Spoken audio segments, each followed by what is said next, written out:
오늘은 충청남도 아산시에 있는 아침목장 정육식당에 왔습니다.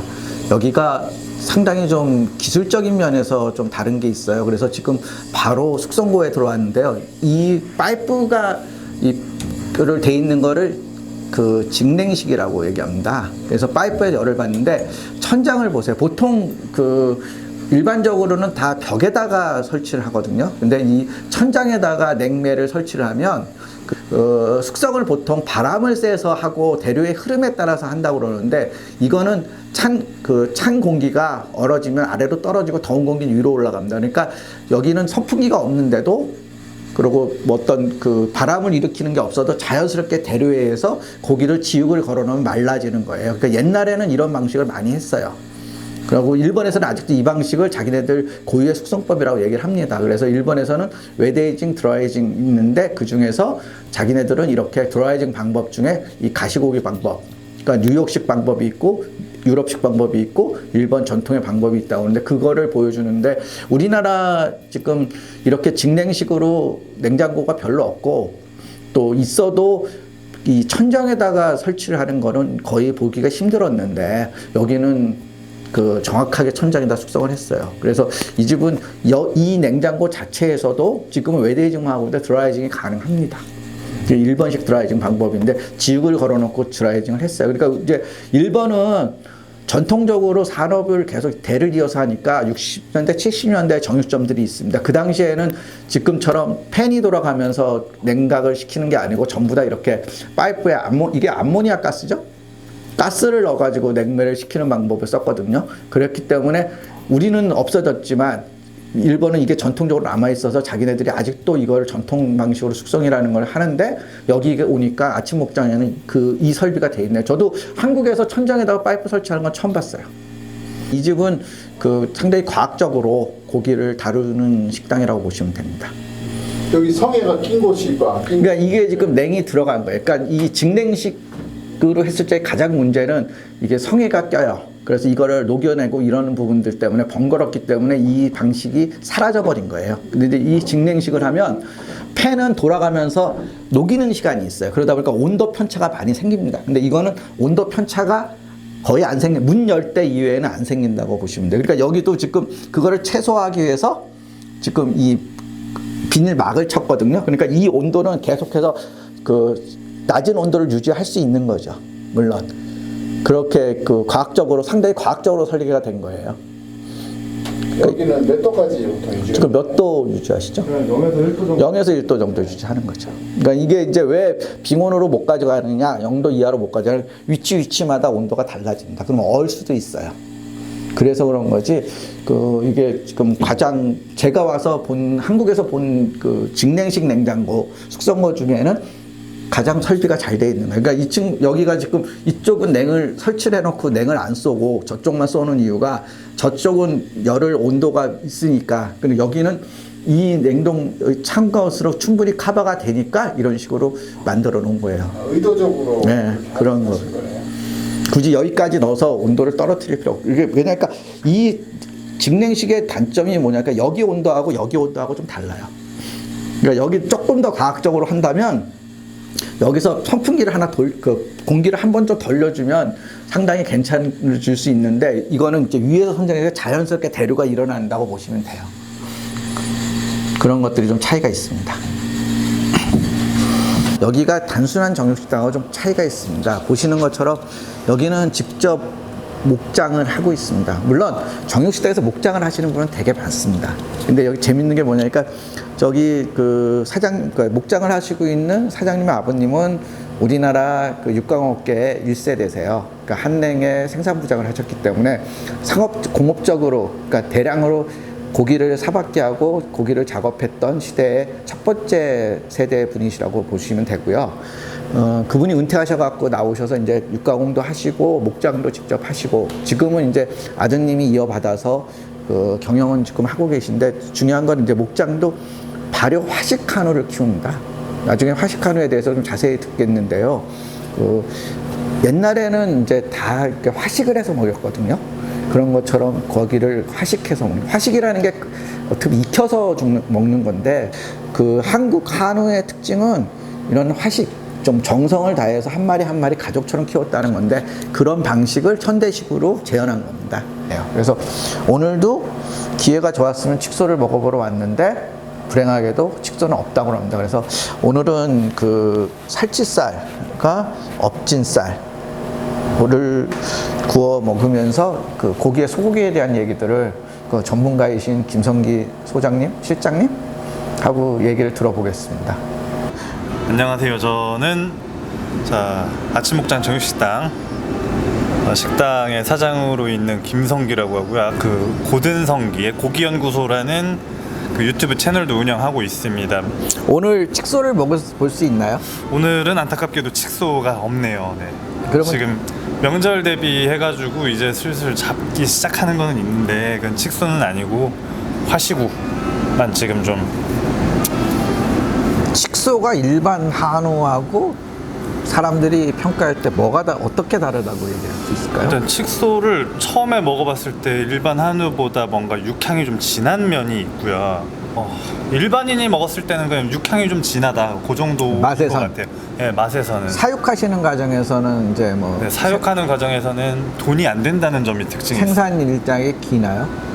그러니까 예를 들어서 한우 같은 경우는 지금의 일반 한우 같은 경우는 개량 사업이 진행이 많이 됐잖아요. 그렇죠. 그렇기 때문에 육량이 그 같은 사료를 먹였다고 하더라도 육량이 좀 증가 속도가 빠르다거나 이런 것들이 있는데 칡소 같은 경우는 그런 유전자 개량 사업이 안 되어 있기 때문에 그 지금 그 전통 그대로라고 볼 수가 있잖아요. 그럼 출하 체중이 출하 체중이 뭐 그냥 저는 거의 지육으로만 받아봐가지고 커야 400kg 넘는 거고 보통은 그러면 300kg, 330, 320 뭐 이 정도를 제일 많이 본 것 같아요. 30개월?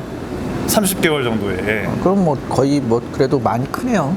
근데 우리가 뭐 다른 큰 것들을 많이 등급을 보다 받으면 보니까 어떻게 나와요? 등급? 등급은 거의 잘 나와야 원뿔이고요. 진짜 잘 나와야지 원뿔이고 투뿔 칡소는 지금까지 한 번밖에 못 봤고요. 저는 우리 키운 거에서는. 근데 간혹 이렇게 원뿔 정도까지는 그래도 종종이 나오는 것 같은데 네, 거의 1등급, 2등급 요 정도 선이고요. 서울에서는 울릉도 칡소를 되게 비싸게 파는 식당들이 있는데 네. 여기서는 가격이 어떤가요? 가격은 되게 싼 편이죠. 굉장히 싼 편이죠. 칡소 판매한다고 하더라도 뭐 예를 들어서 100g에 13,000원, 14,000원 정도면 칡소 등심 드실 수 있을 정도? 그렇게 싸게 팔 수 있는 이유는 자, 일단 우리가 이 건물 우리 거고요. 옆에서 발굴하는 데도 우리 거고요. 작업도 하고 네, 작업하는 데도 우리 땅 우리 건물이고요. 직접 작업 다 하고 그러니까 네. 화식 한우라고 되나요? 화식 네. 한우라는 게 뭔가요? 화식 한우가 이제 흔히 그냥 얘기하는 게 이제 여물이라고 표현을 우리가 많이 하잖아요. 화식 사료를 얘기할 때 항상 여물이라고 얘기를 하는데 이거가 이제 그렇죠. 여물이라고 하기엔 좀 지금은 좀 많이 달라진 것 같아요. 여물이라 하는 게 볏짚을 물에다가 네, 끓여서 익혀서 주는 네. 거거든요. 뜨겁게. 그런데 이제 요즘은 그렇게 하진 않지 않습니까? 요새 그렇게 하면은 안 되죠. 요새는 방식이 어떤지 좀 설명 좀 해요. 우리 같은 경우는 이게 집집마다 화식이라고 하는 데들이 좀 집집마다 좀 다른 것 같아요. 그렇죠. 근데 사람들이 항상 그런 거잖아요. 자기가 하는 게 무조건 옳은 거고 남이 하는 거는 그냥 다른 거다. 여기는 좀 라고 많이 하는 기술 편이죠. 기계적으로 그렇죠. 장치가 좀 많이 투자가 된 투자를 많이 했죠, 우리는. 그렇다고 우리나라에서 아직 염을 끓여서 화식 한우라고 하는 집은 없잖아요. 여물 끓이는 그거 잘못됐죠. 잘못됐죠. 그러니까 그런 거 있잖아요. 그 여물이라고 해가지고 감정적인 단어, 이 마케팅 용어적인 그런 거가 사실 여물이라고 하는 거지. 과학적으로 보면 여물이 도대체 소에게 뭐가 어떤 의미가 있겠습니까? 그래도 뭐 인류 소화 잘 되는 정도? 소화 잘 되는 거 네, 사실 영양분이. 네. 인류가 지금처럼 그 뭐랄까 호모 사피언스가 될 수 있을 때 가장 결정적인 게 고기를 먹는 것과 고기를 익혀 먹었다는 거. 그래서 소화가 잘 되니까 뇌가 발달했기 때문에 사실 호모 사피언스가 되고 지금의 이 지구를 지배하는 종이 된 것처럼 그 한우의 우수성은 저는 그렇게 봐요. 한우가 세계적인 소가 될 수 있었던 거는 저희가 단두 사육이라고 그러죠. 한 집에서 한 마리씩 키우면서 온갖 정성을 다해서 먹는 것까지도 끓여서 먹였다, 익혀서 먹였다는 게 대단한 그게 이제 단순하게 뭐 이게 최근에 와서 전통적인 거니까 몇백 년을 이렇게 해왔으니까 그만큼 고기들이 맛있게 발전해 온 거죠. 진화해 왔다고 보시면 될 것 같습니다. 저는 그렇게 생각해요. 네. 일본, 중국 정도에서 소를 단두 사육을 했었는데 그 화식이라는 거는 사실 일본 자료나 이런 데서 본 적이 없습니다. 화식이라고 하는 게 이제 불화 먹을 식이라고 해가지고 키우는 방법을 설명을 하는 건데 이제 쉽게 말해서 소가 먹을 사료를 익혔다는 겁니다. 익혔다. 그렇죠. 그래서 익히면은 소화가 잘 되는 거고. 그걸 옛날에는 여물이라고 그랬고. 예, 그걸 여물이라고 했고. 소화가 잘 되니까 이제 그 소화할 때 필요한 에너지가 덜 들어가잖아요. 그러니까 소가 스트레스가 좀 낮아지고. 스트레스가 낮아지니까 고기 맛도 육질도 좀 좋아지는 거고. 약간 그런 선순환 작용 뭐 그런 게 그러니까 있어요. 사료량이 화식을 하면 좀 적게 먹나요? 많이 먹어요. 원료비만 따지면은 비용은 적게 듭니다. 아, 일반 사료보다? 네, 당연히 적게 들죠. 아, 이거 자가배 원재료를- 앞사료니까. 그렇죠.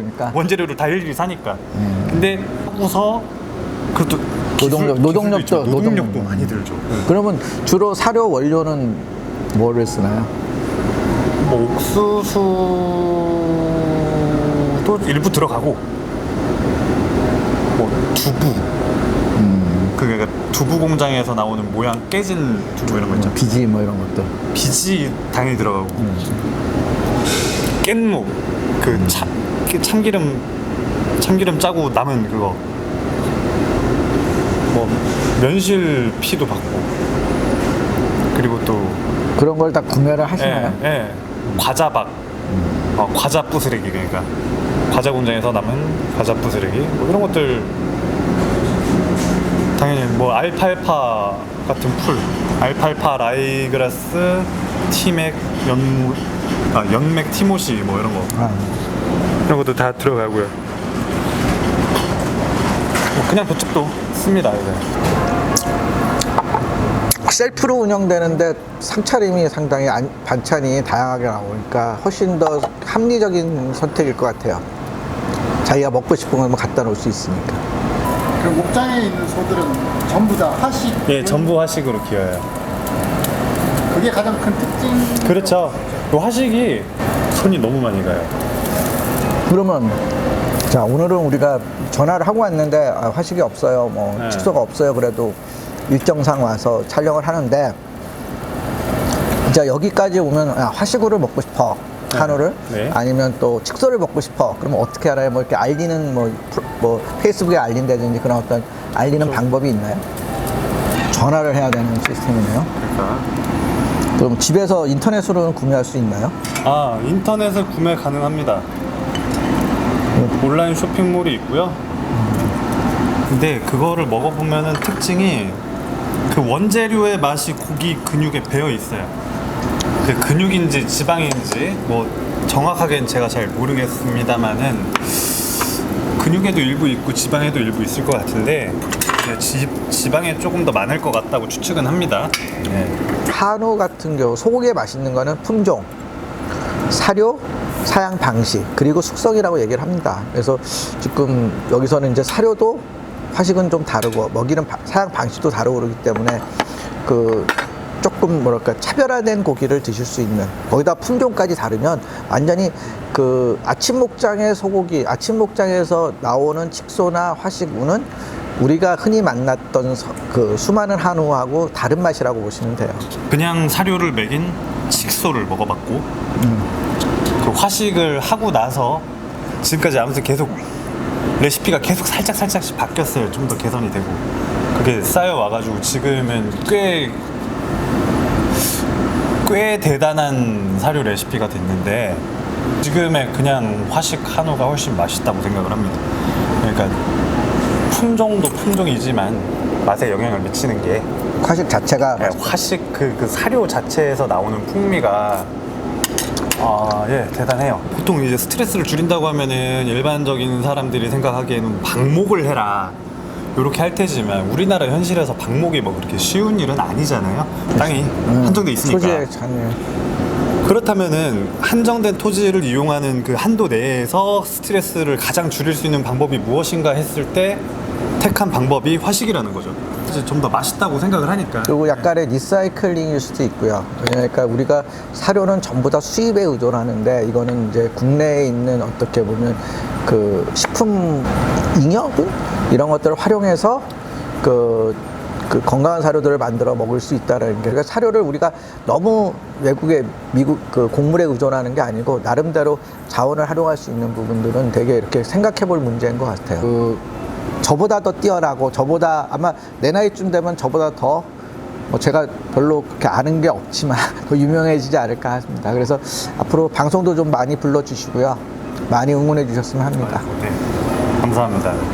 사실 이 친구가 한 2달 전에 저를 찾아왔어요. 그래서 불고기에 대한 얘기들 하더라고요. 그래서 아, 오늘 오면 불고기를 먹어볼 수 있지 않을까라고 생각했는데 역시 시도를 못하고 여러 가지 이유가 있겠죠. 혼자서 하면서 뭐 지금 마른 위에다가 작업장을 만들어서 HACCP를 하기 때문에 바빠서 못했다고 그러는데 이 집이 장사가 잘 되는 한우집은 아닙니다.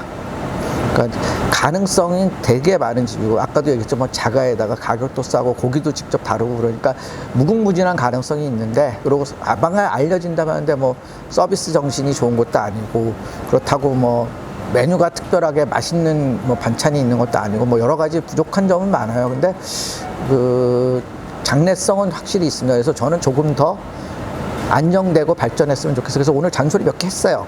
근데 그게 좀 받아들여져서 조금 더 개선되고 여러분들한테 사랑받는 식당이 됐으면 좋겠습니다. 이상 고기를 만나다의 미트마케터 김태경입니다. 감사합니다. 네.